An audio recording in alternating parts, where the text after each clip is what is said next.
Rohini's recipe मराठीमध्ये सगळ्यांचं पुन्हा एकदा स्वागत। आज आपण भरताच्या वांग्यापासून मस्त असं वांग्याचं मंचुरियन म्हणा किंवा वांग्याची सुक्की भाजी म्हणा, तुम्ही याला काही म्हणू शकता। मंचुरियन जर म्हणाल तर याची चव मंचुरियन सारखीच लागते किंवा तुम्ही हे वांग्याची भाजी म्हणून सुद्धा खाऊ शकता। हे तुम्ही मस्तपैकी फ्राईड राईस बरोबर किंवा एखाद्या वेज पुलाव बरोबर सुद्धा खाऊ शकता। हे पोळी बरोबर न खाता भाताबरोबर जर खाल्लं तर त्याची चव जास्त छान लागते। करायला सोपं आहे आणि लहान मुलांना तर हे खूप आवडेल, तेव्हा रेसिपी पूर्ण पहा। आता इथे मी एका बाउलमध्ये पाणी घेतले, त्याच्यामध्ये 1 चमचा मीठ घातले आणि हे भरताचं वांगं आहे। हे वांगं आपल्याला आता कट करून घ्यायचं आहे। त्याचं मागचं देठ काढून घेते मी आणि पूर्ण देठ काढायचं आहे त्याचं हे, आणि त्याचे 2 तुकडे करून असे चौकोनी पीस आपल्याला तयार करून घ्यायचे आहेत। तर भरताच्या वांग्यापासून सुद्धा इतकी छान रेसिपी होऊ शकते, तुम्हाला खरं वाटत नाही आहे ना। खूप मस्त रेसिपी ही तयार होते आणि चवीला तर एकदम अप्रतिम लागते। तेव्हा व्हिडिओ तुम्ही पूर्ण पहा, म्हणजे तुम्हाला कळेल आपण हे कसं केलेलं आहे। आता ह्या वांग्याचे मी असे छान चौकोनी पीस तयार करून घेते। खूप जास्त मोठे करायचे नाहीत आणि खूप जास्त पातळही करायचे नाही आहेत। हे पहा, इतक्या साईजचे हे आपण याचे चौकोनी पीस तयार करून घेणार आहोत। इतकं असं छान हे व्यवस्थित कट करून घेतलेलं आहे मी, हे पहा। आणि आता हे आपण जे मिठाचं पाणी घेतलेलं आहे त्याच्यामध्ये हे टाकायचं, कारण मिठाच्या पाण्यामुळे काय होतं, एकतर त्याच्यामध्ये असं छान मस्त याची टेस्टही छान लागते आणि वांगी काळी पण पडत नाहीत। तर ही वांगी मी 10 मिनटं या मिठाच्या पाण्यामध्ये चांगली मुरवून घेते। मिठाचं पाणी त्याच्यामध्ये असं थोडंसं मुरलं जातं, त्याच्यामुळे याची चव खूप छान लागते या मंचुरियनची। मी याला वांग्याचं मंचुरियन म्हणते, तुम्ही वांग्याची भाजीसुद्धा म्हणू शकता।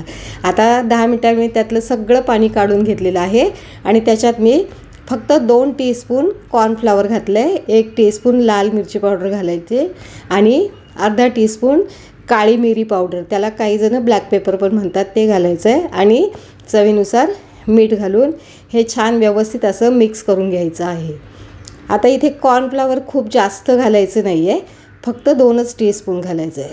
आता हा मसाला सगळा त्याला लावून झाला आहे। आता कढईमध्ये मी तेल गरम करायला ठेवलं होतं, तेल छान गरम होऊ द्यायचं आहे आणि त्याच्यात हे वांग्याचे पीस तळण्यासाठी सोडायचे आहेत। मस्त कुरकुरीत एकदम फ्राय करून घ्यायचे आहेत आणि कॉर्नफ्लॉवरमुळे हे छान मस्त कुरकुरीत होतात आणि दिसायलासुद्धा खूप छान मस्त, या रेसिपीचा कलर पण दिसायला खूप छान दिसतो आणि चवीलासुद्धा खूप छान लागतं। आता हे बघा, एकदम छान मस्त एकदम कुरकुरीत मी तळून घेतलेलं आहे। ते जेवढं छान कुरकुरीत तळून घ्याल तेवढं ते मस्त लागतं आणि गॅस खूप मोठा करायचा आहे, नाही तर कुरकुरीत करण्याच्या नादात तुम्ही ते करपवून ठेवाल, तर तसं काही करू नका। मीडियम गॅसवरती छान असं कुरकुरीत फ्राय करून घ्या। हे पहा, हे असं हाताने दाबलं की मस्त लगेच असं छान हे होतं। आता त्याच कढईमध्ये मी थोडंसं तेल शिल्लक ठेवलं आणि बाकीचं तेल काढून टाकलं। त्याच्यामध्ये मी भरपूर आलं लसूणच्या पाकळ्या घातलेल्या आहेत बारीक चिरून आणि 2 टीस्पून मी याच्यामध्ये आता टोमॅटो कॅचअप घालते। 1 टीस्पून मी चिली सॉस घालते। आता इथे चिली सॉस आहे तो तिखट असतो, त्यामुळे तुम्हाला जेवढं तिखट हवं आहे त्यानुसार तुम्ही ते घालायचं आहे आणि कांद्याची पात घालायची आहे। इथे मी अर्धी वाटी कांद्याची पात घातलेली आहे। कांद्याची पात पण ती छान आता याच्यामध्ये परतून घ्यायची आहे। हे पहा, मस्त अगदी चव अगदी मंचुरियनसारखी याची चव लागते, तुम्ही नक्की करून बघा। आता अर्धा टीस्पून मी लाल मिरची पावडर घालते। लाल मिरची पावडर पण तुम्हाला जेवढं तिखट हवं आहे त्यानुसार घाला, कारण आपण याच्यामध्ये चिली सॉस पण घातलेला आहे, ग्रीन चिली सॉस घातला आहे। आता याच्यामध्ये आपण हे तळलेली जे वांग्याच्या फोडी आहेत त्या घालायच्या आहेत आणि असं फक्त 2 मिनटं हे आपल्याला परतून घ्यायचं आहे। खूप जास्त परतत बसायचं नाही आहे, अगदी फक्त 2च मिनटं।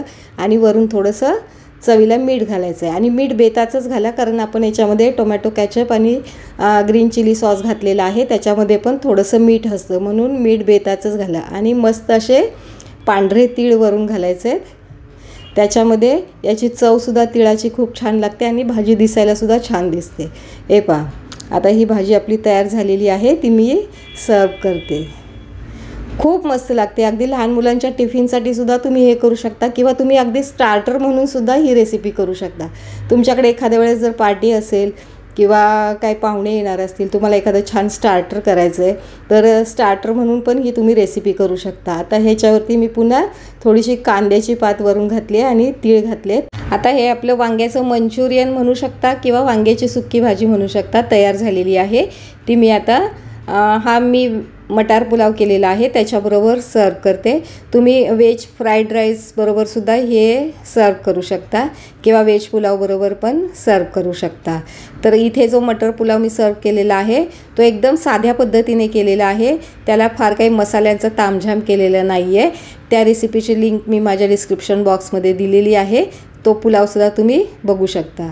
आता ही भाजी सर्व केल्यानंतर मी वरून छान असे तीळ घातलेले आहेत. हे पहा, भाजी दिसायला पण छान लागते आणि चवीला तर खूप छान लागते. लहान मुलांना तर खूपच आवडते.